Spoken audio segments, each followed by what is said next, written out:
We didn't start being African because we got to America. And we can't stop because we're here. We're African forever. African, we said in the 60s, and that's the organization. It's not just an identity, it's also a destiny and therefore a duty. We will be African forever. Therefore, we have a moral obligation to make this the best life possible and to give our lives to making sure we leave a legacy worthy of the name and history African.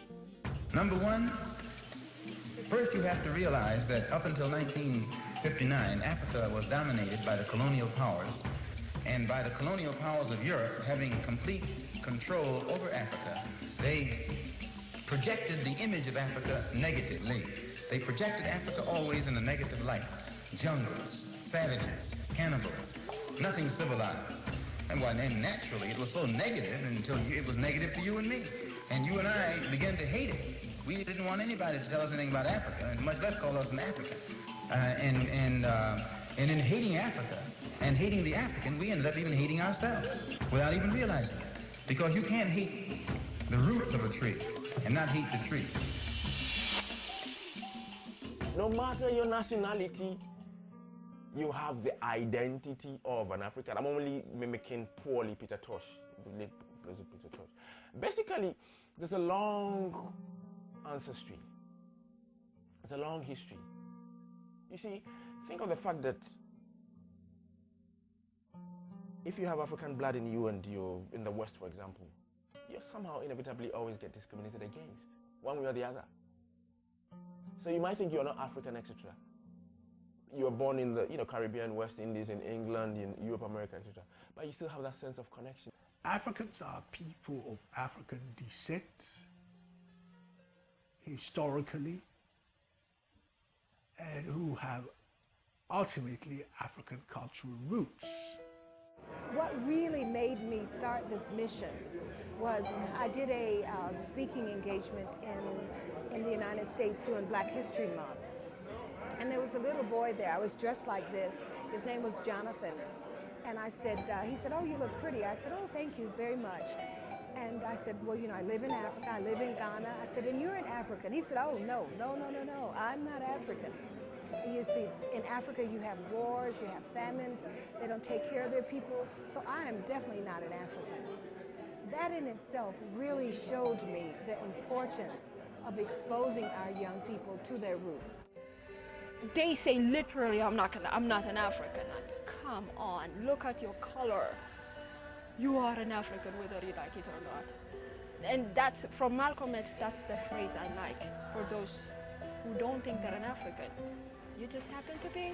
And I think it is only when Africans everywhere think of themselves first and foremost as Africans, not as British citizens, not as American citizens. It is only when we see ourselves as Africans that the continent of Africa will be able to progress. It isn't simply just what do you call it? Simply just to do with skin color. Africans are very diverse, and we comes in all shapes, color, sizes, and I really reject Europeans coming up with a definition of what an African should look like. So, you see, there is a dilemma even there. They used to call the Roman Empire, they used to call Hic sunt leones. Here you find lions, or Abyssinia, the whole continent of Africa, the land of the black man. And then Africa came into place but it was always others who defined them. And we used that terms, but it's something that has to be revised. We have to wash our brains of this image of Africa that has been fashioned, created, and even patented by Europeans. Africa was not a continent that was based upon color or any set features. It was a blending of people of different colors and different features. It wasn't like Europe. It has to do also with socialization and a certain way of living. But the reason why that gap exists is that people who haven't been to Africa don't feel connected, haven't had that socialization. So basically, they have to undergo it somehow. There are basically three groups of people living in Africa. There are Africans, They're Europeans and they're Arabs. And both Europeans and Arabs have been saying that they're African when it suits their purpose. We must be careful that we distinguish nationality and citizenship from identity in this question. If I go to India tomorrow and I live in India, do I then become an Indian? You've got to be a bit careful about that. Now, your identity is your history, your geography, and the values that grow out of that, a whole range of issues that go to make up a distinctive identity. It is the thing that holds a group of people together. It's that invisible thing that tells people how to behave in specific circumstances. It's that specific thing that enables a people to identify, defend, or promote their interests in a flash. See, you get your identity from two sources: historical origin and social location. Where'd you originally come from? We didn't come from Paris. We didn't come from the moon. You see, we came from Africa. So we're African. Where are we now? We're in America. So we're African American. That seems simple to me. If I was in Brazil, we're African Brazilians or Afro-Brazilians. It isn't. So it's the same thing with other places where you were outside of Africa, i.e. in the diaspora. We say we're African first, and then we locate the place we are. Today, African people have to have a debate that will fix, as much as one could fix these things, African identity, which is different from the identity of the Afrikaners in South Africa, or of the English and the other Europeans in Kenya. Various peoples may have an African passport which says, I belong to this state or this super state called Africa. But it doesn't mean that all of them are identifiable culturally in the same group. And very often we make this mistake of mixing up identity with nationality.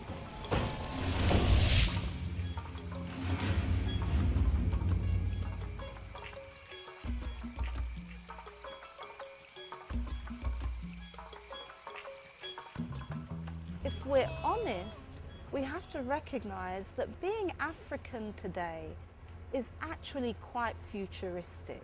We're not saying that we're going back to how we used to live 500 years ago, because 500 years ago we didn't necessarily have a common African identity.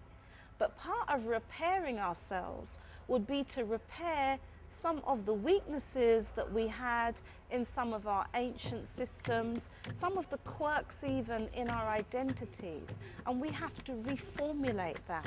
And we have to look at what is required today. You know, what is it we have to do? What is the legacy we're going to leave? We need to revert back to what our forefathers used to say, that we need to be proud to be African. So all these values are human values in my understanding.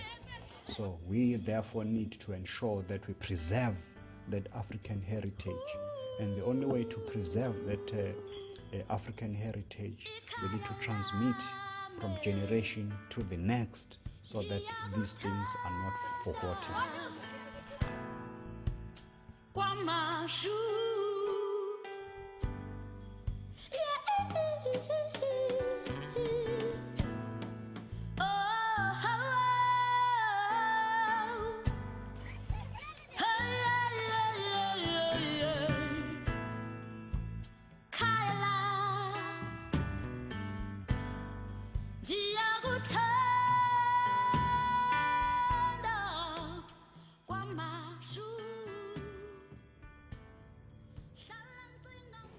Why are we constantly looking for a place in which to see ourselves and find ourselves and know who we are?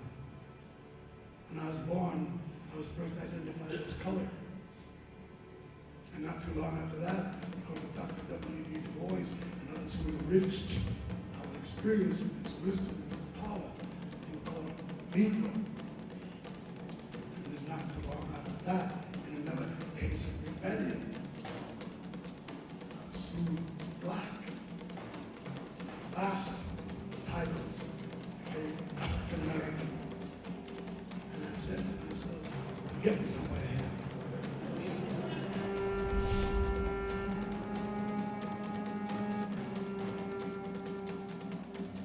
Baba black sheep, have you any wool? Yes sir, master, 3 bags full. Who's a master? And if there's a master, automatically there's a slave. And our children sing this all over in the nurseries, in Africa, in the West, everywhere. And it shapes their minds and their imaginations and they grow up with it. So live African, be African. But many of us are happy to be called black people. Now, Europeans come from Europe. Africans come from Africa. You know, Asians come from Asia, Chinese from China, Indians from India. I want to know if there's any country that's called black as a way of identifying a cultural and historical entity that has a specific attachment to a particular geography. It's inadequate, the term black, for representing us. In other words, the cultural and the historical realities, plus the psychological realities, are more primary than the physical skin color. We have forgotten the importance not just of education, but you having the power to define your terms of reference. And in our fall, we have forgotten that freedom or independence, we are not free until we're able to reconnect with our own terms of reference or power to define our inherent creative genius. That means we should be able to go out into reality, take what is in reality and see how it works with us. What works with the dog doesn't work with the cat. What works with the African evidently may not work with the European. You come from 2 different cultural or bio systems. So you definitely have a different way you resonate to those biosystems. And it is inherent in the creation. You are placed in there to be able to reflect another kind of reality from those areas. Terminology articulates ideology. Terminology is the scaffolding through which ideology, worldview, is articulated in language. And it is very important for African people especially, but other people in general too, to be very, very careful in the way in which we encounter and interact with terms, especially terms that are used to describe us and things about us.